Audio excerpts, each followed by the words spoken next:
এটা কিন্তু আমার গায়ে হলুদের ভিডিও।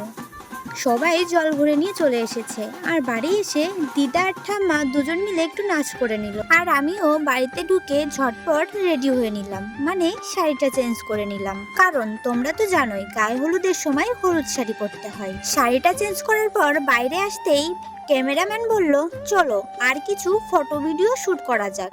তো আমিও ভাবলাম এখনো তো দেরি আছে গায়ে হলুদের, কারণ এখনো হলুদ কুটবে, তারপর তো গায়ে হলুদ হবে। তার থেকে এই টাইমটাই চলো কটা ফটো ভিডিও করেই নেওয়া যাক। জল ভরতে যাওয়ার টাইমে ক্যামেরাম্যানদের চোখে এই ভাঙা বাড়িটা পড়েছিল, আর ওরা তো জানে কোথায় কোন ভিডিওটা ভালো হবে। তো আমাকে বলছিল ওইদিকে দেখলাম একটা ভাঙা বাড়ি আছে, তো চলো ওখানেই যাওয়া যাক, ওখানে গেলে ফটো ভিডিও ভালো আসবে। আমিও আর অমত করিনি, কারণ আমি তো অনেক ভিডিওতে দেখেছি ভাঙা বাড়িতে কত সুন্দর সুন্দর ফটো ভিডিও হয়, ব্যাকগ্রাউন্ডটা বেশ সুন্দর আসে। তাই তো আমরা চলে গেলাম ঝটাঝট। তারপর আমরা জলদি আবার বাড়ি ফিরে আসি, এসে আমার গায়ে হলুদ পর্ব শুরু হয়ে যায়।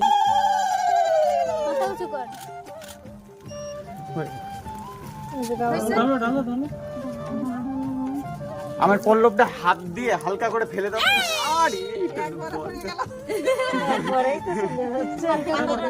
আরেকবার কর, আরেকবার কর। জলটা ফেলো আস্তে আস্তে, তারপর পাতাটা ফেলো। ফেলো। না না পাতাটা ফেলে দাও। জলটা মাথায় ফেলো, জল পড়ে যায়। হয় না, পাতা পড়েই যায়। পাতা ড্রাইভার খোলা করে আজকে রাস্তায় হয়েছে। এবার আমরা সামনেই একবারে লজে দেখা হবে। গায়ে হলুদ দেওয়াও কমপ্লিট আর ফটো ভিডিও করাও কমপ্লিট। তো ক্যামেরাম্যানরা বলল এবার আমরা যাই, একবারে লজে দেখা হবে, কারণ আমার বিয়েটা তো লজে হবে।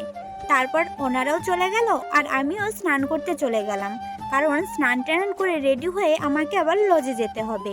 গিয়ে সাজগোজ শুরু না করলে আমি তো পরে সুযোগই পাবো না, কারণ আমার গধূলির লগনে বিয়ে ছিল। ঝটপট স্নান করে আমরা কিন্তু বেরিয়ে পড়েছি লজে যাওয়ার জন্য। আর জানো তো এই টুকটুকিটা ভাড়া করেছিল সারাদিনের জন্য, কারণ আমার বাড়ি থেকে আমার রিলেটিভ তারপর বিয়ের সব জিনিসপত্র কি করে নিয়ে যাব একটা টুকটুকি যদি ভাড়াই না করা থাকে।